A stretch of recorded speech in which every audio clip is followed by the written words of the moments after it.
So how many different types of forces are there in physics?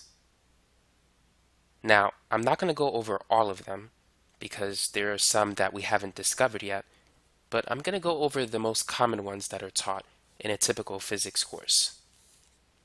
And the first type of force we're going to talk about is an applied force. So let's say if you have a person and basically this person is pushing the box. And so that is called an applied force. And that can come in many different forms. The next type of force is one that occurs through a rope. So instead of pushing an object, imagine if you're pulling this box to the right. Anytime you have a force acting through a rope, that force is known as a tension force. So that's the second type of force you need to be familiar with. Now imagine if we have a block resting across a horizontal surface. Are there any forces acting on this block? Let's say if we don't apply a horizontal force to it, are there any forces in play here? And there are. The block has a weight force, a downward weight force that it's pressing against the floor. And that weight force is equal to the mass times the gravitational acceleration. Now, the floor exerts an opposite force equal in magnitude known as the normal force. So the normal force is always a force that is exerted by a surface in response to another force. So it's a reactive force, so to speak. Now, on an incline, let's say we have an angle theta relative to the horizontal. The normal force will extend in this direction. It's always perpendicular to the surface. And in this case, the normal force will depend on the weight of the object and also the angle of the incline. It turns out that it's equal to the weight mg times the cosine of that angle. So far we've covered four forces: the applied force, the tension force, the normal force, and the weight force. But what other forces are there that we need to learn in physics? Now imagine a warm summer day and you're inside your home and you need to move this large box across a rough carpet. And so you apply a force to move the box, but it doesn't move. And you try to push it harder and it still doesn't move. The question is why? What's preventing you from moving the box? Now, based on Newton's third law, for every action force there's an equal but opposite reaction force. So if you're applying a force to push this box and it doesn't move, there must be some other force that's preventing this box from moving. And in this case, this force is known as static friction. Static friction is present if the surface between the block and the ground, or in this case the carpet, if they're not sliding past each other, and if there's an applied force that doesn't exceed the maximum static frictional force. Static friction is basically an inequality. It's less than or equal to the coefficient of static friction, which is based on the interaction between these two surfaces, times the normal force of the object. Now, static friction can be increased or decreased because the normal force can be increased or decreased. Now, earlier we said that the normal force is dependent on the weight of the object, and that's true, provided if there's no other vertical forces on this box. However, let's say if I were to apply a downward force on this box, then the normal force will increase by that amount. And so if I were to press down on that box, the static frictional force will increase. Now at the same time, I can reduce the amount of static friction between the box and the carpet and that's by lifting the box off the ground. Or even if I don't lift it off, just by reducing the normal force. So let's say if I had a rope and I pull the box upward with a rope, it doesn't have to leave the ground, but basically relieve the stress that the block puts on the carpet. So if I lift it up with an upward force, the normal force will decrease by that tension force. And thus, as a result, if the normal force decreases, the static frictional force will decrease as well. And so that's how you can reduce friction, is by lifting the object off the ground. Now the next force that we're going to talk about is the kinetic frictional force. So if we go back to this example, and if this individual applies a force, if the box doesn't move, as we said before, static friction is the reason that's preventing it from moving. Now, if the applied force exceeds the maximum static frictional force, then the box will begin to slide against the carpet. At that time, there's going to be another frictional force present, and it's called kinetic friction. Whenever you hear the word kinetic, it means motion. It means something is moving. Static means stationary, not moving. So static friction is present if these two surfaces are not sliding past each other.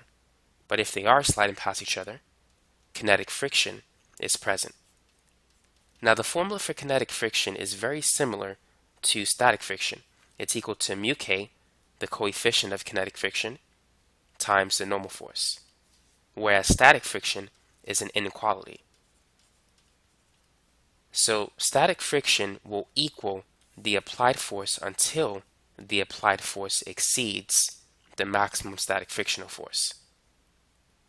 So let's say if the maximum static frictional force was 100 newtons.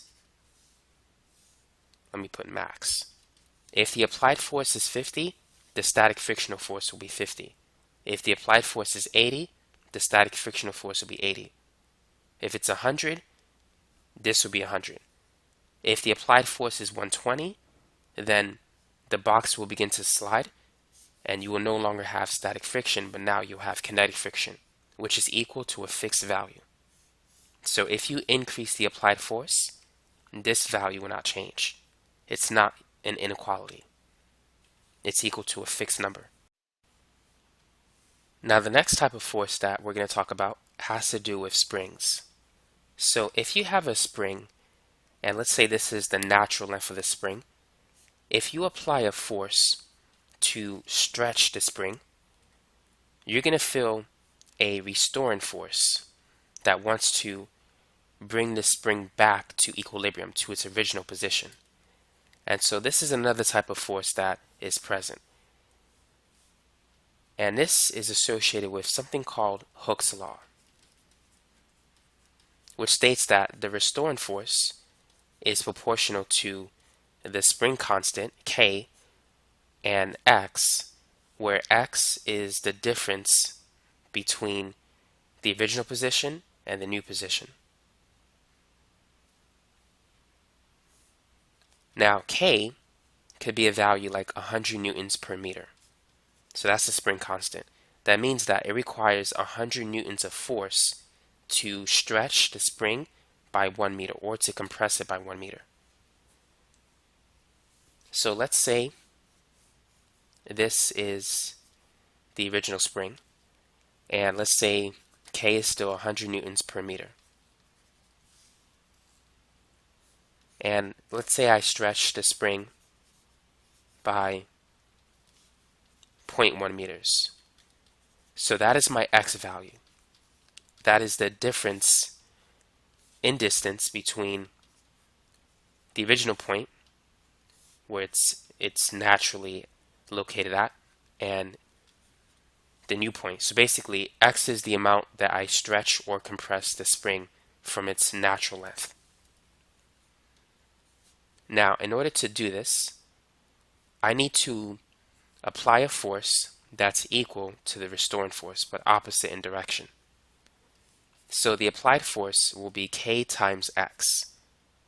So it's 100 newtons per meter times 0.1 meters.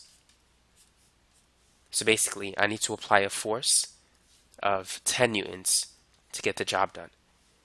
Now there's going to be a restoring force of negative 10 newtons. The reason why it's negative is because it's going in the opposite direction. And so that's why in this equation we have a negative sign when dealing with the restoring force. But the applied force will have a positive sign because based on the way it's drawn, the applied force is directed in the positive x direction. Now what happens to an object when the velocity of the object and the force that's acting on the object are in the same direction? What's going to happen to the object? Now compare that, let's say if the object is moving to the right, but if there's a force that's acting on it but towards the left. In the first case, when the force and velocity vectors are in the same direction, the object is going to speed up. When force and velocity, when they're opposite to each other, the object is going to slow down. But now what happens if the force vector is perpendicular to the velocity vector? Will it speed up or slow down? In this case, the force has no effect on the speed of the object. However, it can affect the direction of the object. So in this case, the object will turn. And a force that causes an object to turn in a circle is known as a centripetal force. Now, the centripetal force is not an actual force itself, but it's created or provided by other types of forces. Now, imagine if you have a rope and a ball attached to the rope, and you decide to swing it in a circle. What provides the centripetal force in this case? Now at this point, the object is moving here in a positive y direction. However, there is a force called the centripetal force that is directed towards the center of the circle. And so the object will not go in this direction, but rather it's going to turn in the direction of the centripetal force. Now once the object reaches this point, it's moving towards the negative x direction, but the rope is going to be over here, and so the centripetal force is still pulling it towards the center. And so once again, the object is going to turn. And so this process will be repeated. So when the object is on the left side, the centripetal force will be directed towards the right or towards the center, and the velocity vector will now be going down. And so the centripetal force is always directed towards the center of the circle because it keeps the object moving in a circle. But as we said before, the centripetal force is not in itself a force. It's always created by another force. So what is the force that provides the centripetal force in this example? Now, here's a hint. What is the force that always acts through a rope? There's always a tension force acting through a rope. So in this example, tension provides the centripetal force. Now I want to go over two different categories of forces. So you have contact forces and you have long-range forces. So we covered some examples of contact forces. In the beginning, we talked about a person applying a force to push a box. And so that applied force is a contact force because it can only exist when the person is in contact with the box. Now, a long-range force doesn't require contact to have an effect. For instance, gravity is a long-range force. So let's say this is the ground, which is the surface of the earth, and there's a ball. Gravity will cause the ball to fall. And so gravity exerts a force on the ball, which is known as the weight force. And the ball doesn't have to be in contact with the Earth. It could be in the air, and yet the Earth can still exert a gravitational force on the ball. So gravity is an example of a long-range force. Another example of a long-range force is the electric force. So let's say if we have a positive charge next to a negative charge. These two will feel a force of attraction. And so they feel an electric force that accelerates them toward each other. And they don't have to be in contact to feel this force or to be affected by it. And so the electric force is a long-range force. Now the electric force is equal to K times Q1 times Q2 over R squared. Now K is a constant. It's equal to 9 times 10 to the 9. And Q1 and Q2, they represent the charge of these two particles or two objects. And the units for that is coulombs. And R is the distance between them. Now there's two ways in which you can increase the electric force between these two charged particles. One, by increasing the magnitude of the charge on each of them. That will increase the electric force between them. Or, if you bring the charges closer together, the force of attraction that they will feel will be greater. So, if you decrease R, the electric field, not the electric field, but the electric force will increase in magnitude. Now let's go back and talk about gravity. So we saw that there is an electric force between two objects that have a charge. If they have opposite charges, the two objects will be attracted to each other. But between two like charges, they will be repelled. So the electric force can be a force of attraction or a force of repulsion. The gravitational force is a force of attraction, and it exists between two objects with mass. So let's say if we have the sun, let me use a different color for that, and the earth. So between two objects with a large amount of matter, there's going to be a force of attraction known as gravity. And so gravity brings matter together. And the formula for it is F is equal to G, the universal gravitation constant, times m1 times m2 over r squared, where m1 and m2 are the masses of these two objects. So if you increase the mass of an object, the gravitational force will increase. And if you decrease the distance between them, the gravitational force will increase as well. And so the more massive the sun is, the greater the gravitational force that it will have on the earth. So its pull on the earth will be stronger. Now let's say this is the ground, which, as we said before, is the surface of the earth. And let's go back to the example where we had the ball in the air. Now the earth will pull the ball down. It's going to exert a gravitational force on the ball, which will accelerate it in the negative y direction. Now, based on the last example where we saw that the earth and the sun, they both exerted a gravitational force toward each other, that means that the ball exerts a gravitational force on the earth, causing the earth to move towards the ball. Now granted, the earth is much more massive than the ball, so it's not going to move by much. It's going to be negligible. But there is a force that pushes the earth towards the ball. But because the mass of the ball is so little, it's insignificant. But yet the ball is in free fall towards the earth.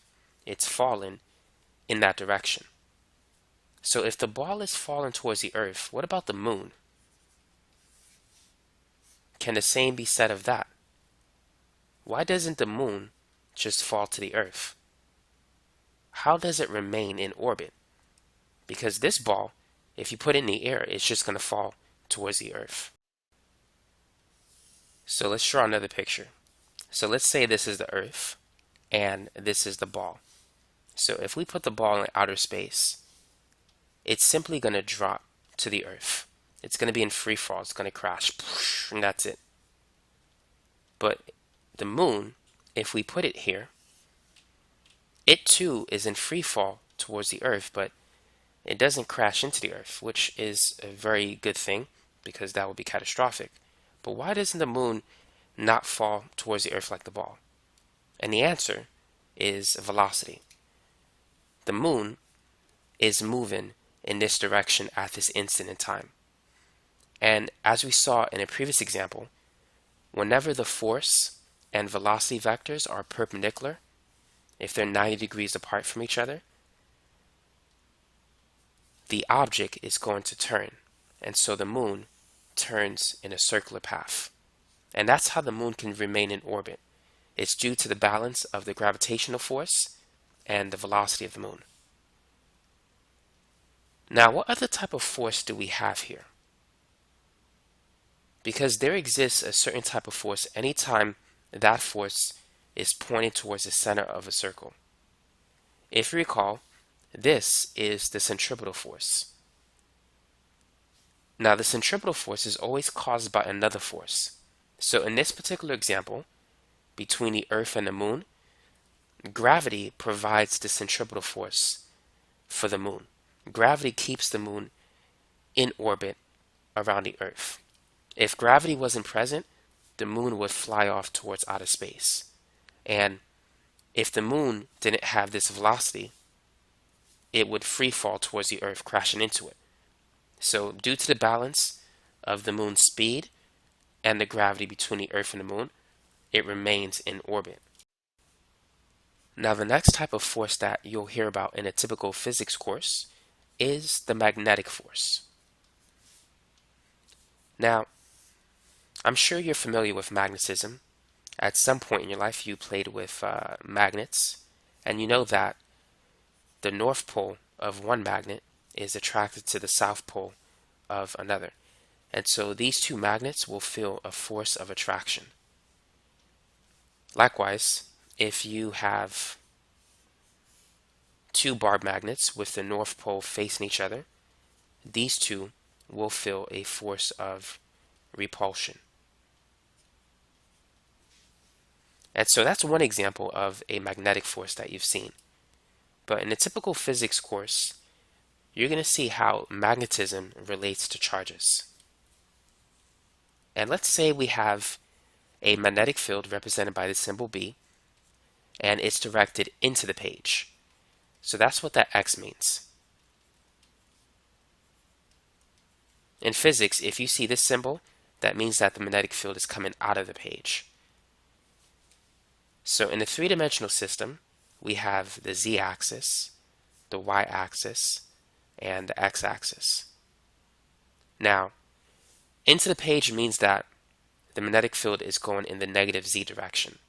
Out of the page means that it's going in a positive z direction. So just keep that in mind. Now, let's say if we have a proton, and this proton is moving to the right. Now, using the right-hand rule, which I won't go into too much detail in this video, but you can look up another video I have on YouTube that explains it. Just type in right-hand rule, magnetic fields, and it should come up.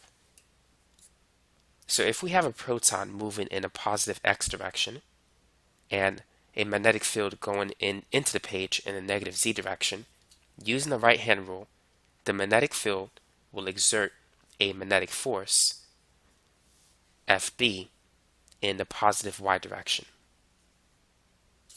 Now, an electron, if it's moving towards the right, it will feel a magnetic force in the opposite direction to a proton, that is, in the negative y direction.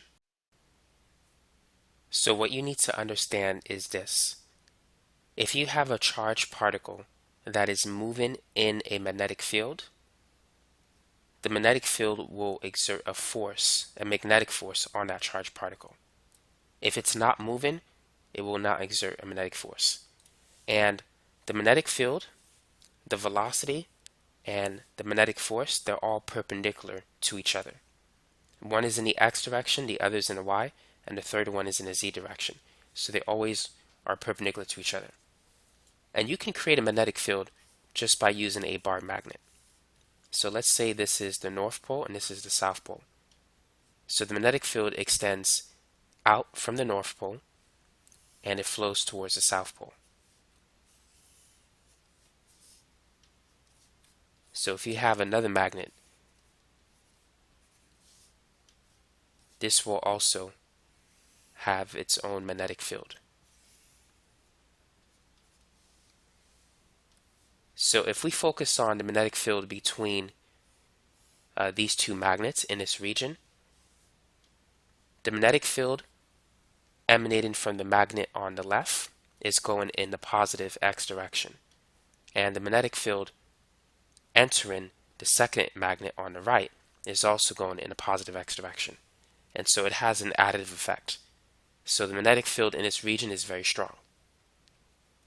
Now, if we were to place, let's say, a moving charge in that region, so we have the magnetic field going in the positive x direction, and let's say there's a proton in that region, and that proton is moving in the positive y direction, that means that it's going to feel a magnetic force in a z direction. So using the right hand rule, let me use it real quick. This is going to be into the page. And so we can represent it with this symbol. So the magnetic force is going in the negative z direction. And if we were to draw a three-dimensional coordinate system, so this is the positive z direction, this is the y direction, and this is the x direction. The magnetic field is going in the positive x direction. The proton, which I'm going to put in the center, it's moving in the positive y direction, and the magnetic force is being directed in the z direction. So hopefully that three-dimensional coordinate system can give you a better visual of what's happening here. Now going back to the first example where we had the proton moving to the right and we had a magnetic field going into the page, and we said that there was a magnetic force in the positive y direction. So notice that the force and the velocity vectors are perpendicular. So in this case, the object will turn. So whenever you have a moving charged particle in a magnetic field, it follows a circular path. The magnetic field becomes a centripetal force. It keeps the particle moving in a circle. And so let me redraw the proton here. So if the proton is moving in this direction, there's a magnetic force that's going to be going in a positive y direction, and so the proton is going to turn and it's going to follow a circular path. So when the proton is in this region, the magnetic field will be directed towards the center, and the proton is moving upward. And then once it's at the top, its velocity vector will be directed to the negative x-axis, and the magnetic field will be directed towards the center. And so the magnetic force is acting in such a way to keep the proton moving in a circular path. So we saw three examples of other forces providing the centripetal force. We saw tension, where if you have a ball attached to a rope and if you swing it in a circle, tension provides the centripetal force. In the second example, we saw the situation between the Earth and the Moon, how the Moon was moving in a circle around the Earth, and so gravity provided the centripetal force in that case.